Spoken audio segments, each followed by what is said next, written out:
Hi, and welcome to Digital Defense. My name is Jordan Robertson. I'm a cybersecurity reporter with Bloomberg News here in Washington.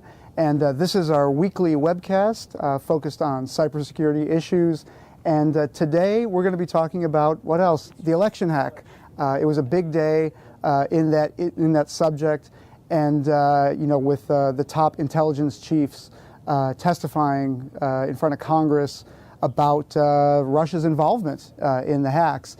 And I want to walk you through kind of what we know about these hacks and really why the preponderance of evidence makes Donald Trump, our president-elect, essentially an outlier, when it comes to refuting this idea that Russia was somehow involved. And as always, this is a highly interactive show. We want you to email in any questions. Please feel free to comment, whether you're watching on Facebook or YouTube, and we will try to answer as many of them here as we can. And we appreciate everybody watching and writing in. So let's just dive right in. The big news of the day was that the intelligence chiefs, CIA and the NSA and the Office of the Director of National Intelligence, they were all testifying in front of Congress, basically, reinforcing this idea that Russia was, involved and led the hacks on the U.S. election system this November and before.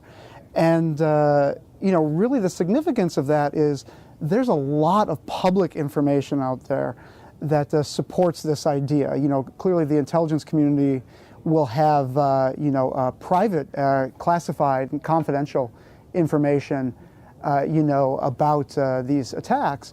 But what we're going to focus on here today is the non-classified information and the fact that there is, an overwhelming volume of information out there publicly supporting the idea that Russia was behind this attack, and really challenging President-elect Trump's idea and tweets that this could have been some 14-year-old kid, or this could have been some 400-pound hacker in his mother's basement, both of which are things that he said.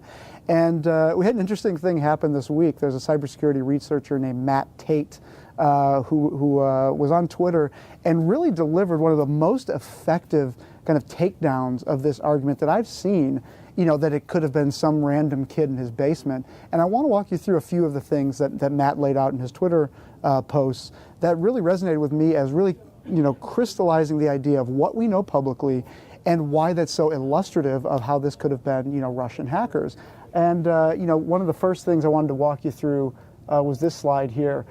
Very rare in hacking do you get to see the actual email that somebody clicked on that caused them to lose their credentials, which caused them to lose their emails, which caused this whole cascade of problems. This is the actual email that was sent to John Podesta, Hillary Clinton's campaign manager, that got him to surrender his Google credentials and led to hhis emails being leaked, all over the internet through WikiLeaks.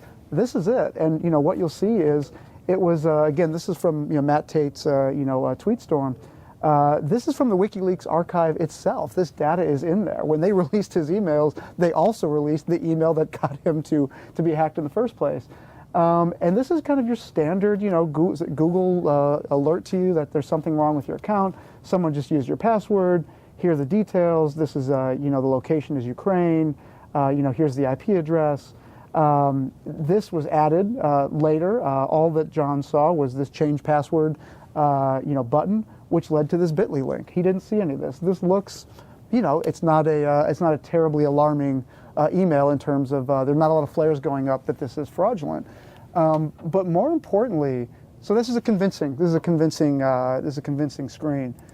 The next one I want to show you is when he clicks that link, this is what he gets. So again, it's kind of rare to be able to see this, what an advanced attack looks like, and actually seeing these screenshots. And again, all of this data was released by the hackers in the WikiLeaks archive.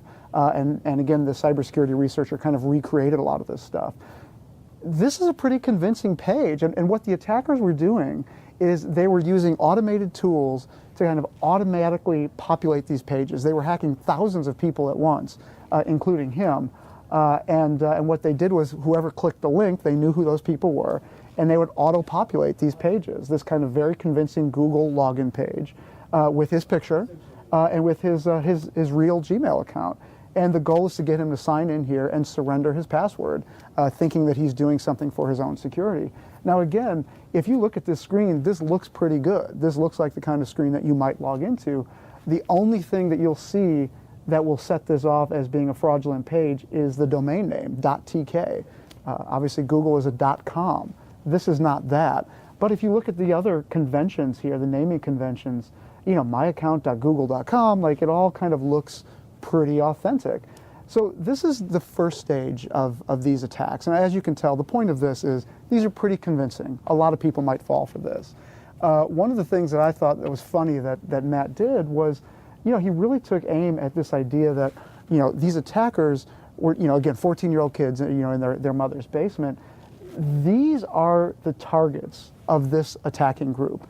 They made a few mistakes in the way that they did the attack, and it allowed cybersecurity research to see who their other targets were, just like Podesta, just like who we just saw. So this is not some 14-year-old kid hacking aviation professionals, government personnel, former and current military, aerospace, journalists, NGO officials, political activists, government supply chain officials. Like, again, we're talking about hundreds and in some cases thousands of individuals that fit this profile. Again, the relevance here is this is all public data about who these attackers were targeting. You know, this is not just some one-off, some guy got lucky. This is the universe, this is the ecosystem of people who these attackers were targeting in addition to, you know, Democratic operatives. This is pretty illustrative. I mean, this is, you know, this is the fact that nearly half of the individuals targeted, you know, are former and current military should tell you a lot about the interest of these attackers. We're getting some questions here. I want to address these before we move on here. You know, what action is being taken, if any, to punish the hackers? You know, this has been one of Obama's, you know, kind of last major moves is issuing sanctions, you know, against individuals suspected of being involved in this attack. And those individuals are primarily members of Russia's military intelligence, you know, operations, like the chief of, you know, Russia's military intelligence unit, some deputies, as well as a couple of private sector individuals believed to have been involved in this attack. The U.S. intelligence community has not released many specifics about why they believe these individuals were involved or how they were involved specifically in these attacks. But presumably that's what President Obama got briefed on this morning, and that's what President-elect Trump will be briefed on tomorrow, which is what are the specific sources and methods the U.S. has for identifying, you know, how you make the link between attackers who did this and the attackers, you know, and the people who were sanctioned. He also expelled some 35 Russian diplomats from the U.S. who were believed to have been spies. The rationale given for that was that U.S. diplomats in Russia have faced, you know, increased harassment, you know, and surveillance, and there's a spy versus spy game that always goes on. So expelling spies or suspected spies is not necessarily that unusual, but this was a lot of them, but there was no direct link made between that and the attacks. Next question is, what are some tips we can use to identify fake emails or websites? I like this one because this gets to questions, you know, to advice that we've given for a long time. If we scroll back here, you know, let's go all the way back to the initial email. This is where this is kind of patient zero. You know, you get to the second email of this is pretty convincing. If you never get there, though, you're so much better off. So when you get an email like this, someone just used your password to try to log into your Gmail, they give you some IP address, they give, you know, something scary, some kind of scary message like this. The mantra, and I'm like a broken record about this, if anything comes to you unsolicited on the internet, you probably don't want it.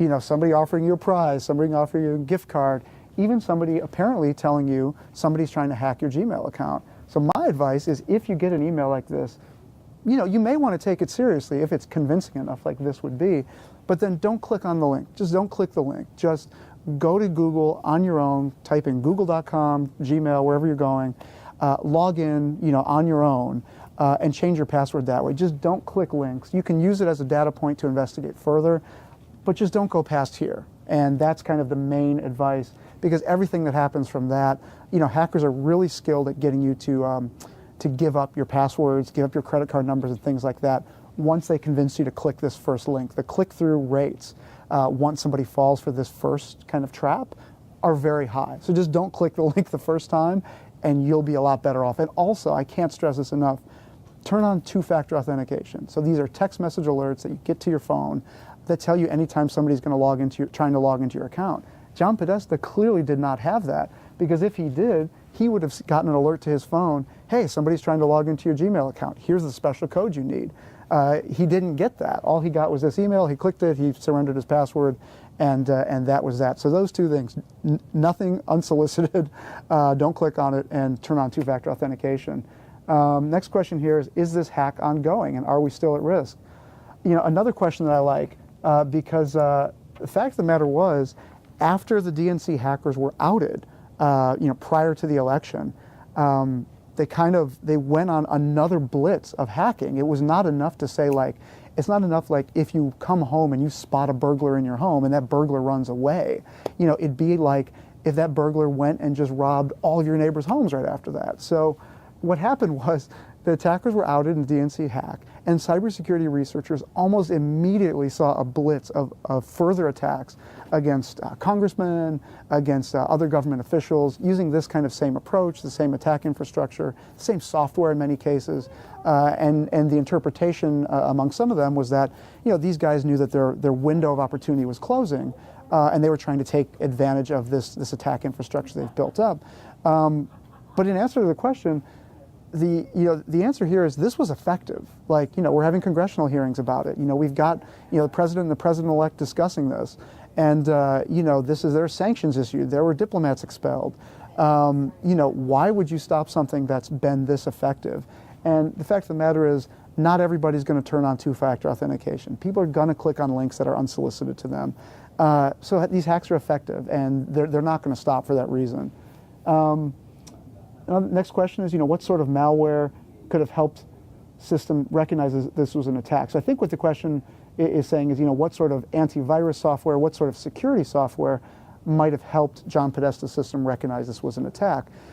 So the problem with blocking attacks like this is, today cybersecurity systems are really good at blocking straight up malware coming into your system. So the moment the attacker tries to inject malware into your system, there's some pretty good tools for detecting that.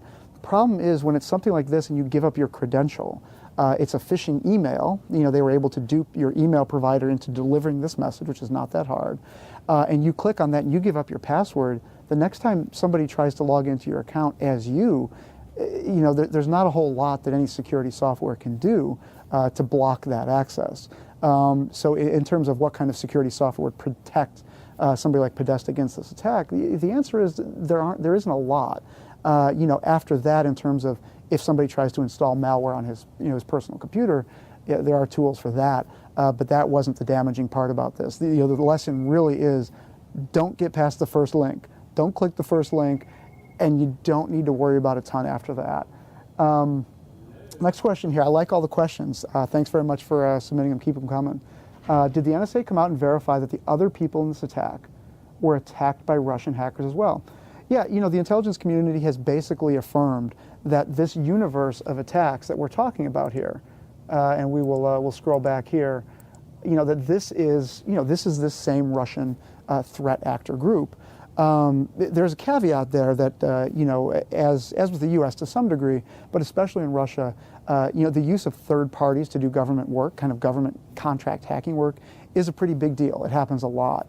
So that's why these private sector individuals, were believed to have been, sanctioned as well, is that they played some sort of role, whether that was the initial penetration and sending the initial phishing emails, and maybe they handed it off to Russian military intelligence. Those kinds of things are theorized to happen. But yeah, this group, this attack group, I mean, the key part about this tweet storm that I referred to at the top of the show is that it kind of amassed all of this information, all in one place. And in case you're interested in seeing that, this guy tweets at pwn all the things, PWN all the things. That's hacker slang for owning, which means hacking all the things. So that, yeah, this hacking group, this is who they were targeting. This is their universe of people who were, who were targeted. And there's another slide I wanted to show you on that same topic. These are the places that the hackers were interested in. Predominantly interested in targets in Russia, in Ukraine, military spouses. So if you're a family member of current or former military, you're a target as well. Global affairs, Northeast Asia. So you can see kind of, between the previous slide and this one, the things that these attackers are interested in are not your normal hacking interests. They're not looking for credit cards. They're not looking for, anything that could be used to be monetized. This is very specific information that doesn't have a lot of value for any ordinary cyber criminal. This is, military kind of intelligence value, kind of exclusively. Next question here was, John Podesta holds a very high office position. Does our government not have anything to protect from these basic scam emails? Well, certainly in the campaign, John Podesta's, role as Hillary's, campaign chairperson, meant that he had considerable influence over and would hold high office, presumably, if Hillary had won. The government has a lot of tools and techniques to protect, I would say, networks and systems. So, attacks coming into the country, it's likely that the government saw some of these attacks kind of coming into the country in terms of we collect everything. We collect every bit of data flowing over the internet. The problem becomes, how do you flag it as this is the Russian government trying to influence the elections? Hackers are really good at disguising their origins. So you may know it's a malicious attack, but you may not know the purpose, and you may not know the intent behind it. So the problem becomes, if you're trying to attack a system like, let's say, the U.S. Army's computer network, we're pretty good at defending those. We're not so good, and nobody's really as good at protecting individuals. Again, this was somebody's private email account. Now, Google, I should say, we've heard from lots of cybersecurity experts, is very, very good at protecting its systems. It got hacked by China in 2009 and has been kind of on a mission to secure its systems. And then especially after Edward Snowden's revelations, in 2013, this is, they do a good job of protecting their systems from external hacks.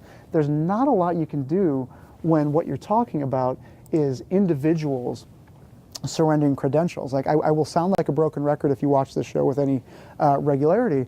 If the attack is motivated to get you to give up your login for a website, that's very hard for a website to protect against. That's very hard for a government to protect against, because, as I say, the intelligence community can see things. They can see, attacks crossing the wire, but it's very hard to know, what should their role be? Should their role be to block everything that might be malicious? The problem there is a lot of these attacks are launched from legitimate servers, legitimate computers that are hacked. So mine and your, personal laptop that's been hacked, these attacks are launched from there. So it's a really tricky problem. It's not as binary as this is malicious, block it, nuke the server. There are lots of shades of gray here. So even if you think something might be malicious, what's the government's role in blocking that? That has not been settled. It's far from settled. The next question is, could Donald Trump get this sort of email too? I would be shocked if Donald Trump is not already hacked. I mean, you hear this all the time from cybersecurity professionals. It's not a question of whether someone will get hacked. It's who's hacked and they don't know it. And that goes for corporations, that goes for individuals. Donald Trump leading such a public life. He's been hacked before. He said on his Twitter that there were, previous hacking attempts that may have been successful against him, years ago. The fact of the matter is, anybody who works, kind of lives on the internet is going to be a target for this stuff. And he's been, before he got into public life, political life rather, a target, kind of a pretty big target. So, the idea that he may not be hacked is kind of improbable, to say the least. So we've gotten some great questions here. Really want to thank everybody for watching. Again, we do this every week. If you want to send us some questions offline, on my Twitter handle is @JordanR1000, JORDANR1000. Would be happy to take some questions and then try to answer them next week. We try to cover topics of the week, but also offer you kind of, solid advice about, what's the average person supposed to do to protect against these kind of attacks and to interpret the news. So we hope it's helpful, and as always, we do this every week. So thanks very much, and we'll see you next week on Digital Defense.